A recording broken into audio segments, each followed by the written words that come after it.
about how the Federal Reserve has essentially just admitted that they have no way of stimulating the economy. They are out of ammunition. Well, at least that's what one Fed official is saying. Now, Myron, the newest Fed governor to the Federal Reserve, voting member of the FOMC, he had this to say. This is coming out of Reuters. I left a link down in the description. He says, "It's very clear people don't feel urgent," Myron said on Fox Business, "of the Fed's recent decision to cut interest rates a quarter percentage point, while he dissented in favor of a half a point cut. His colleagues said are still very scared of tariff inflation." So now what he is saying is that the rest of the Federal Reserve did not cut more aggressively because they are saying that they are in fear that the credible threat of tariffs is going to keep the elevated inflation going. Myron goes on to say this. This is so important, right? Because it essentially is admitting that the Federal Reserve is admitting that they do not have ammunition, that they have no way of actually stimulating the economy with the lowering of interest rates. Listen to this. "Rather than worry about relatively small price changes in some imported goods due to tariffs, policymakers should focus on administration's broader and fiscal policies that will reduce the neutral rate," he said in a speech last week. Goes on to say this. Oops. Sorry, my computer's jumping all over. Okay. Goes on to say this. "But it is a view also out of step with how other analysis and central bankers generally think about the current policy in the neutral rate that neither stimulates nor restrains the economy, which they estimate at roughly a percentage point higher than Myron." Now, Myron, on the other hand, is saying that it is very close to zero, right? And if you take in that consideration that the Fed or that the neutral interest rate is now very close to zero. Now, again, this is just one official who is saying this, but it's the newest, voting member to the FOMC. And now, if you think about the neutral interest rate being close to zero, this is going to put the Federal Reserve in a position in which that they will not be able to stimulate the economy. He goes on to say this. "It's an outlook that Myron's view puts the economy at a pivotal point right now. The Fed is risking a fractured job market by leaving interest rates far above neutral." So what he is saying is that the economy is incredibly in a restrictive monetary policy because of how elevated the Fed funds rate are above neutral. He goes on to say this, right, is fractured jobs market, leaving the interest rates far above neutral, and he feels that it is falling to near zero. So now, if we think about that for just a minute, if Myron is correct, and the neutral interest rate is close to zero, if the Federal Reserve was to lower interest rates back to the lower bound of zero, like take the Fed funds rate all the way to zero again, if Myron is correct, that will have no stimulating effect on the economy because they will not get far enough below neutral to actually stimulate the economy. This has been the Federal Reserve's problem for well over 20 years now. See, I'm going to take you back a little bit. I just wanted to bring that up just so that we have it in our understanding that one member of the Federal Open Market Committee is seeing the neutral interest rate very close to zero. Now, think about this. This is something that Ben Bernanke said back in 2002, talking about when the Fed funds rate gets to zero. A deflationary recession may be different in one respect from a normal recession in which that inflation rate is at least modestly positive. Deflation of a sufficient magnitude may result in the nominal interest rates declining to zero or very close to zero. Once the nominal interest rate is at zero, no further downward adjustments in rate can occur, since lenders generally will not accept a negative nominal interest rate when it is possible instead to hold cash. At this point, the nominal interest rate is said to have hit the zero bound. Now, that is a major, major problem for monetary policy. If the Federal Reserve is attempting to stimulate the economy because of a recessionary pressure that is now being faced, the Fed must drop that Fed funds rate far enough below neutral to actually stimulate the economy. If neutral is close to zero, there is no downward adjustment that can be made. It is out of the game. And so what Myron is saying is that the Federal Reserve is out of the game. They can no longer use their interest rate adjustments in order to stimulate the economy. Think about all the news that you hear coming about how it is that Powell is too late, and how it is that the Federal Reserve made a mistake, and how all these things are being said about the Fed and their issues that they are creating by not lowering interest rates. They have no stimulating effect that will come from that. So important to understand. The Federal Reserve has no ability to stimulate the economy with the lowering of interest rates. It is not an effective tool. Myron is admitting that right here in this Reuters article, saying that the neutral interest rate is close to zero.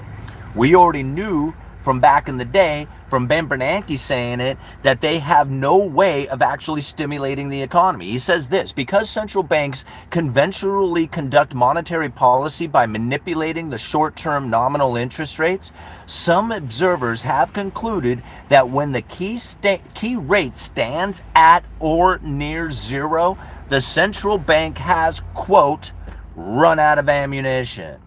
That is, no longer has the power to expand aggregate demand and hence economic activity. It's done. It's out the game. Doesn't work. I don't know how many people have understood this, have internalized it, or even know this to be the fact. That when the neutral interest rate is close to zero, the Federal Reserve has no way of stimulating the economy with monetary policy through interest rate adjustments. It doesn't work. And this is unfortunate circumstances that we now face today. How is it that they plan on stimulating the economy if the adjustment of interest rates don't work? How are they going to do it? I mean, essentially, that's their ammunition. What does Ben Bernanke say about it from 20 years ago, knowing that this moment would be here? What does he say? It is true that once the policy rate has been driven down to zero, a central bank can no longer use its traditional means of stimulating aggregate demand. It doesn't work. They can't use it, right? I mean, he's straight up saying it. 20 years ago, they knew it, right? They cannot stimulate aggregate demand with their traditional means of stimulating aggregate demand, and thus will be operating in less familiar territory. Well, they've gotten good at this. See, they've gotten good at operating in less familiar territory. See, everybody is stuck on the interest rate adjustments. They even say that the Federal Reserve is too late when they adjust their interest rates. Those people have no understanding that the adjustment of interest rates doesn't stimulate the economy. Not anymore. There was a time that it did. There was a time when that's how they stimulated the economy. They would adjust interest rates. Today, doesn't work. They can make the economy restricted, but they cannot stimulate it. They cannot do it with the interest rate adjustments. They are too close to the zero bound. A central bank's inability to use its traditional methods may complicate the policymaking process and introduce uncertainty in the size and timing of the economy's response to the policy actions. All right? It doesn't work anymore. It's sad and scary to think at the same time, because when you listen to just about any economist, any mainstream media article, when you listen to the administration, Everybody is focused in on interest rate adjustments and how that is going to affect the economy, how it is that they can stimulate the economy. They can't. They cannot do it. It's not going to stimulate the economy. Never in any kind of reasonable sense of their imagination can they do it. Right? They can do it through forward guidance. They can do it with credible threats. He goes on to say this: the conclusion that deflation is always reversible under a fiat money system follows from some basic economic reasoning. Here we go. This is how Ben Bernanke 20 years ago said that they were planning on conducting themselves when they hit the lower bound of zero and the neutral interest rate was too close to zero for them to actually be able to stimulate the economy because they would not be able to drop far enough below it. He says when that day comes and that they no longer have the ammunition, they have a new tool that they can use. Listen to this. A little parable may prove useful. Today, an ounce of gold sells for $300 more or less. We have to think this speech was given over 20 years ago, back when gold was $300 an ounce. Can you imagine that? Now, suppose that a modern alchemist solves his subject's oldest problem by finding a way to produce unlimited amounts of new gold at essentially no cost. Moreover, his invention is widely publicized and scientifically verified, and he announces his intention to begin massive production of gold within days. What would happen to the price of gold? Presumably, the potentially unlimited supply of cheap gold would cause the market price of gold to plummet. Indeed, if the market for gold is to any degree efficient, the price of gold would collapse immediately after the announcement of the invention, before the alchemist had produced and marketed a single ounce of the yellow metal. See how the markets are going to react to the information that is being delivered to them? This hypothetical gold machine is the way they plan on stimulating the economy, is by pushing out information that then gets the markets to react to it. Okay? A lot of people believe that this is some sort of conspiracy theory or even misunderstanding how it is that the forward guidance is to be delivered into the perception of the market. See, here's something that I found very interesting coming from a recent speech given by Philip Jefferson. All right, oops. Let me bring it up here. Now, wrong one. This one. Okay.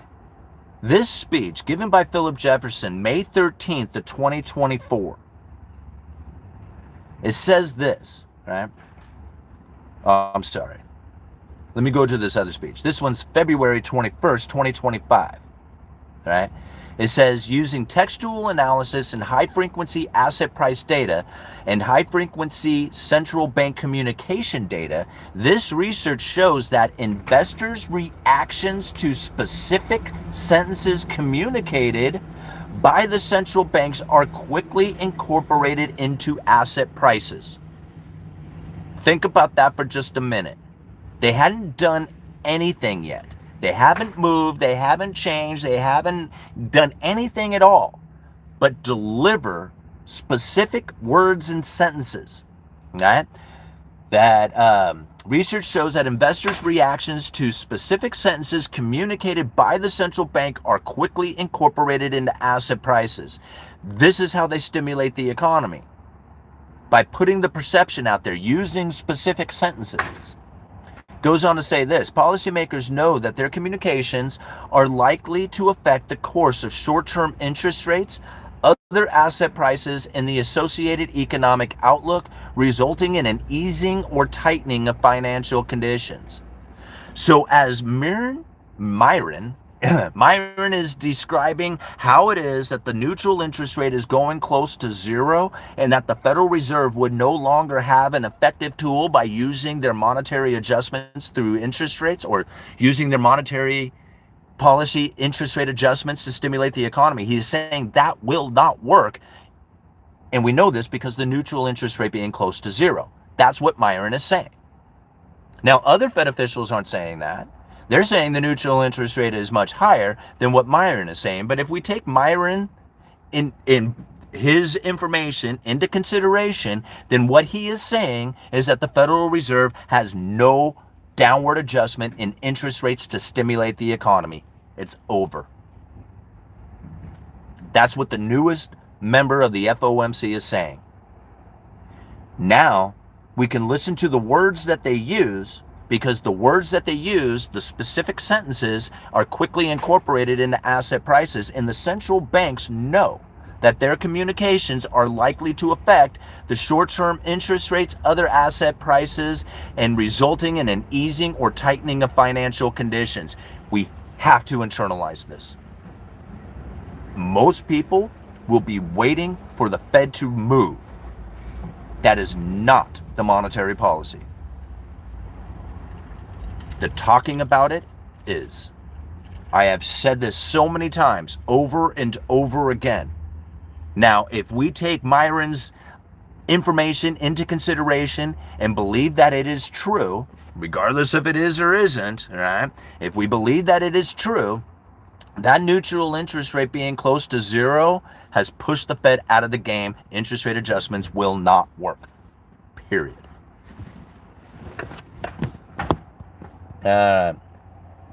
Moving on. Okay, so deplorable. This was said near the time they came out with the creature from Jekyll Island. Simon needs to sit down and read Modern Money Mechanics. Whatever, Big Bucket. Big Bucket is just nothing but, he's contradicted every single thing that I have ever said, so I am pretty sure that the troll within him is always going to be playing devil's advocate, never once ever providing any kind of useful or real information here. That's at least what I have found anytime I have ever read any of his comments. So just to put that out there.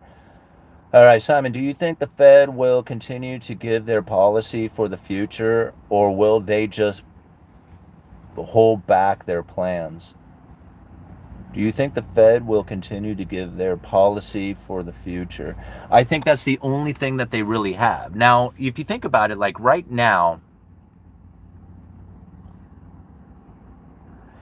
the Federal Reserve has ultimately pushed out some information that was delivered with the interest rate adjustment that promised more rate cuts going into the future. Now, this is something that is really interesting because we covered this in Michelle Bowman's just recent speech. In fact, let me bring it up here.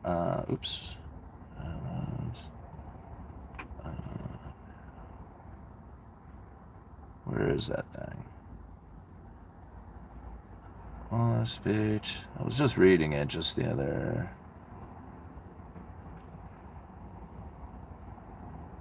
There we go.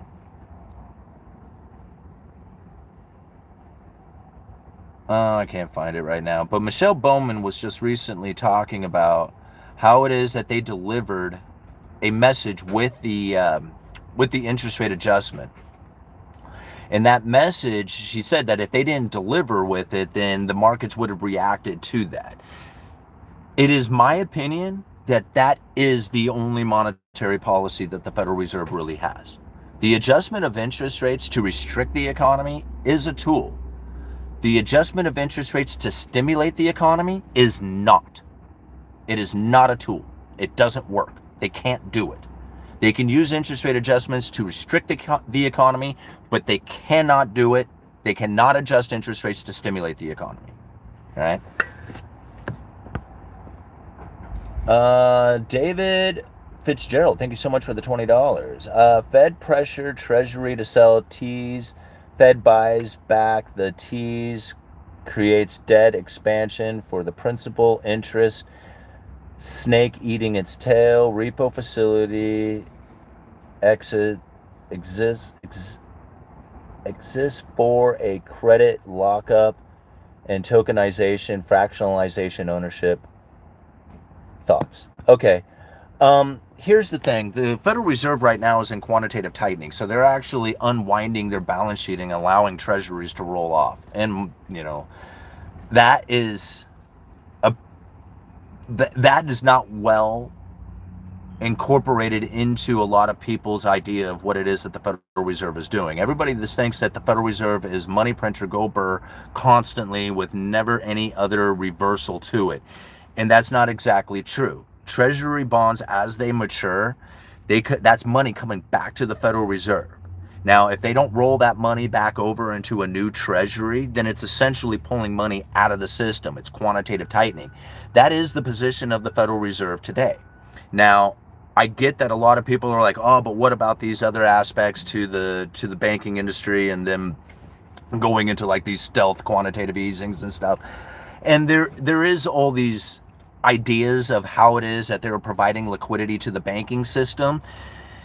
And to understand, like, the repo facility within itself was an emergency pressure relief concept for the Federal Reserve. It wasn't a standing repo facility up until just a few years ago. See, they operated in what they referred to as a limited reserve system. So the Federal Reserve would try to adjust the Fed funds rate, which is essentially the effective fund rate. The effective fund rate is the overnight lending rate between the big banks. It's a very short-term interest rate that they try to target and manipulate. Now, back in the day when the Federal Reserve was operating the financial system in a limited reserve system, at the end of the day, the big banks like the JP Morgans, Goldman Sachs, stuff like that, they would have a reserve requirement that they were, meant to meet in order to operate the next day. So in a limited reserve system, at the end of the day, some of the banks would have excess reserves and some of them would be in need of reserves. The ones who had excess reserves would lend them to the ones who were in need of reserves, and that overnight lending rate between these banks, that was the effective fund rate. The Federal Reserve would then try to target that by buying and selling treasuries and adjusting the reserve levels off of these big banks so that the overnight lending rate would land within the target. Now, I know that's really confusing for a lot of people, but that's how the Fed used to operate. And it's important to understand that because they switched to an abundant reserve system. They removed the reserve requirement from these banks because they were essentially overloaded with reserves. And now they didn't need to lend them to each other on an overnight basis, which then made it very difficult to try and target the effective fund rate being that overnight lending rate. So instead, with an abundant reserve system, what they ended up having was this repo facility. Now, when the repo facility was first brought to everybody's attention. I mean, really, the repo facility has been a tool that's been in the Fed's arsenal for quite some time. But it wasn't until September of 2019, during a liquidity crisis, that the repo facility stepped up and says, hey, we can take those treasuries and hand you cash, do this overnight trading thing every day, and call it they didn't call it non-QE QE, they just called it, reverse repo. But ultimately, it was a way to provide liquidity to these banks when they had a liquidity issue taking place. Now, that's a whole other story, but it set this repo facility into what is now a standing repo facility. So when it was first, everybody noticed it, it was providing liquidity. But then there was so much liquidity from the quantitative easing from the Federal Reserve, it went the opposite way, and they started taking cash off of these big banks. And so now the repo facility was establishing that overnight lending rate, that effective fund rate, which was happening between the big banks, is now happening at the repo facility.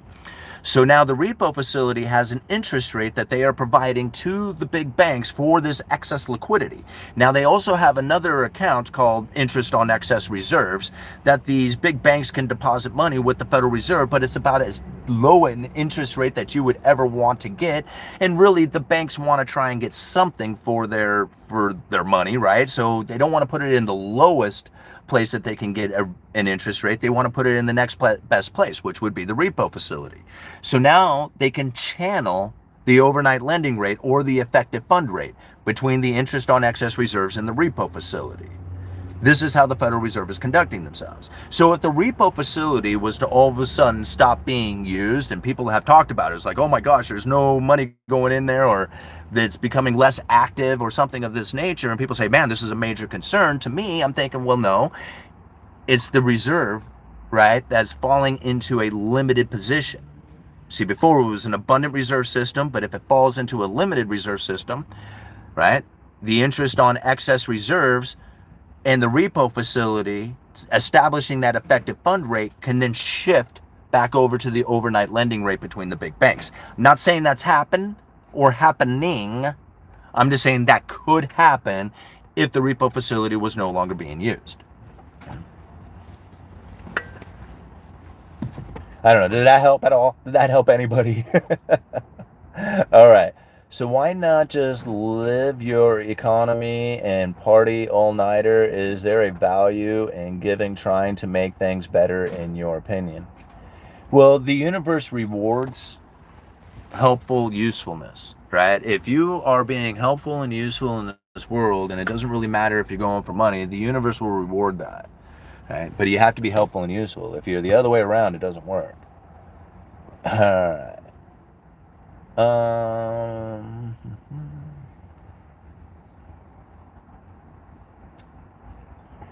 right. Housing prices never. My house. You know what? This is not going well. Hold on one second. There we go. We're just gonna get Big Bucket out of here for a while because I don't like the comments that are coming up. I just can't have it. So let's move on.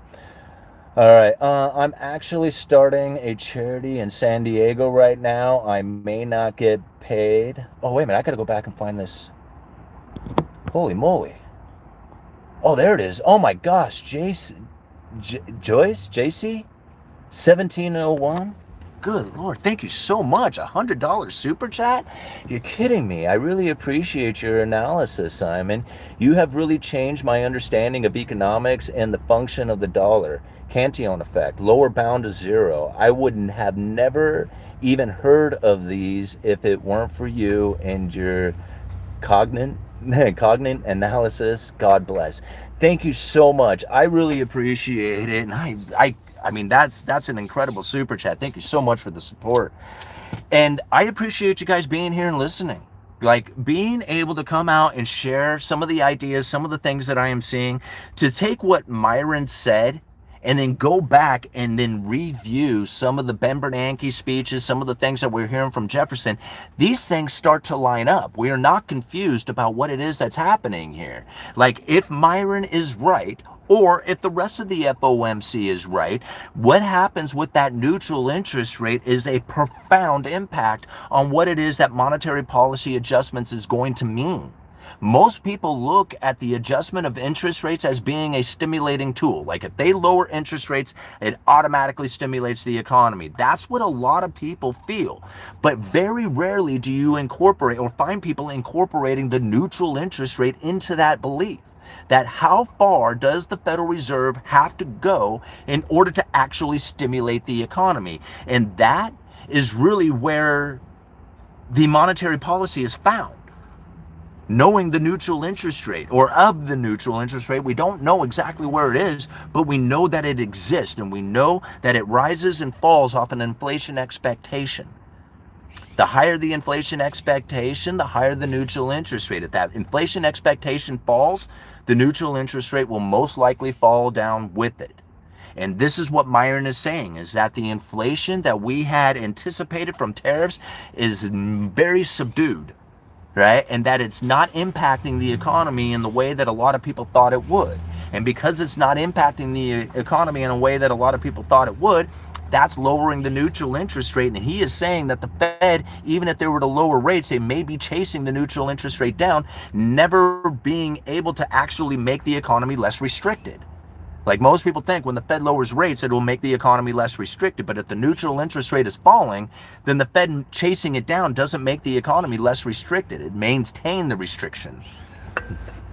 Thank you, guys. Another super chat? My goodness. Geometric, thank you so much for the $50, man. This is incredible. You guys are so awesome. I get the best financial news of my life last night, paying it forward to my favorite YouTube creator. Can you elaborate on how stable coins could potentially use to keep the system going forever? I kind of understand, but can't quite articulate it. Okay, let me see. How much time do I have? Okay, I got a few minutes. Let's do that. Okay, so let's think about this for just a minute. We have to take it back a ways. I actually did a video on this probably in the first year of my channel, so we're talking maybe 6-7 years ago, I did a video talking about cashless society. Now, I got an article from the IMF, Bureau of International Settlements.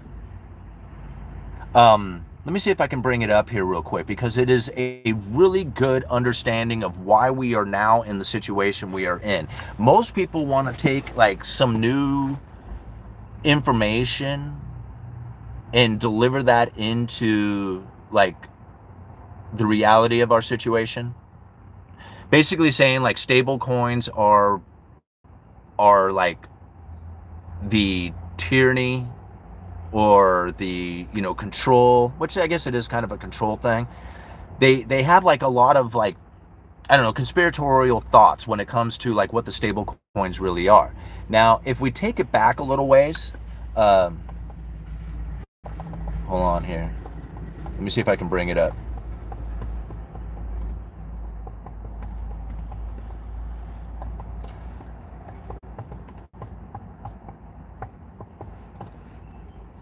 Okay, let me see if I can find it.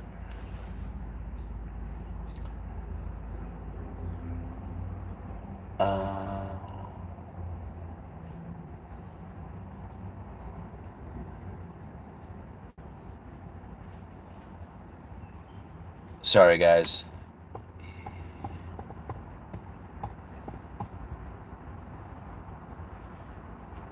Okay.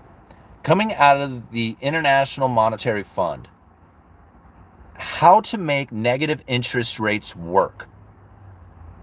Now, this particular paper is February 5th of 2019.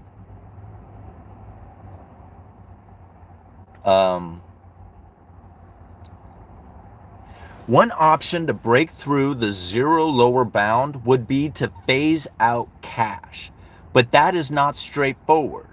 Cash continues to play a significant role in payments in many countries. To get around this problem, in recent IMF staff study and previous research, we examine a proposal for central banks to make cash as costly as bank deposits with negative interest rates, thereby making deeply negative interest rates feasible while preserving the role of cash. The proposal is for central banks to divide monetary base into two separate local currencies, cash and an electronic money, e-money. See, they didn't even have a name for it back in the day. They called it e-money. This is from 2019, right?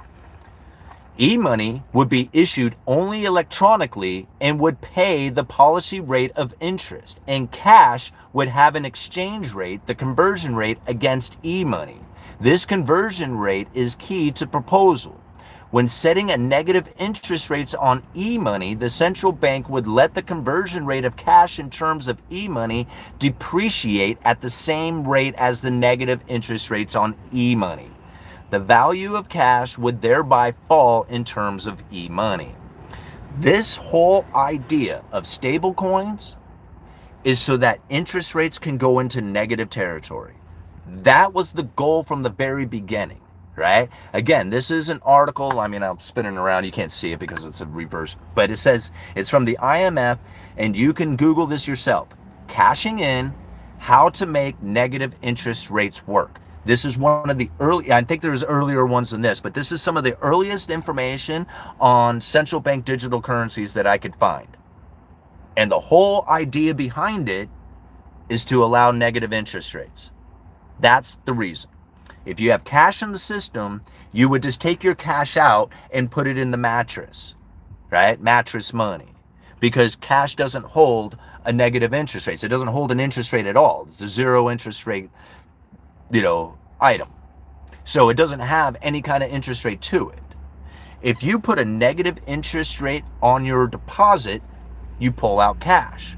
But now if you are charged to deposit or withdraw money, you can put an interest rate, a negative interest rate, on the cash itself by making it a nuisance to withdraw or deposit. This would then force people into the e-currency. because then you can at least place your money somewhere where it doesn't get, you can't actually get it out of e-currency.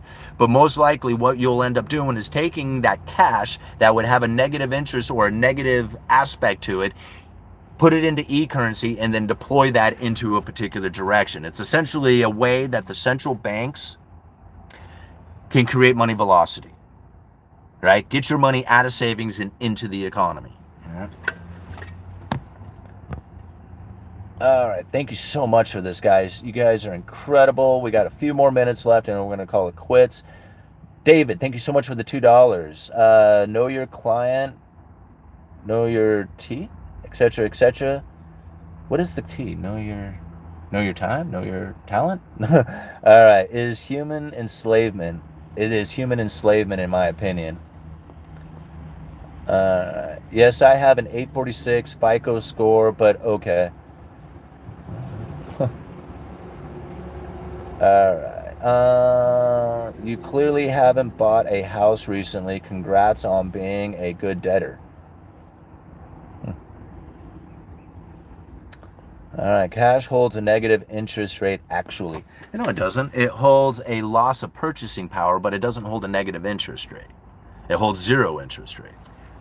All right. Way to go, Jace. Yeah. Thank you, guys. You're all awesome. Thank you so much for being here. I got to cut it. And right about now, I got to go back to work. But definitely hit the like button, everybody. Thank you so much for them super chats. $172 in super chats. You guys are just so supportive of the channel. I can never thank you enough. It's really the viewers of this channel who sponsor the channel. Like, I don't have anything to sell. I would love to have something to sell to try and make money here, but I don't have anything to sell. The only thing I really have for you guys is the understanding, the information, and sharing that with you so that you guys can form your own opinion, your own understanding, and eventually your own strategy on what it is that you need to do out there in order to make things happen for you. Thank you all for being here. Links are down in the description. Uneducated Economist. You guys let me know.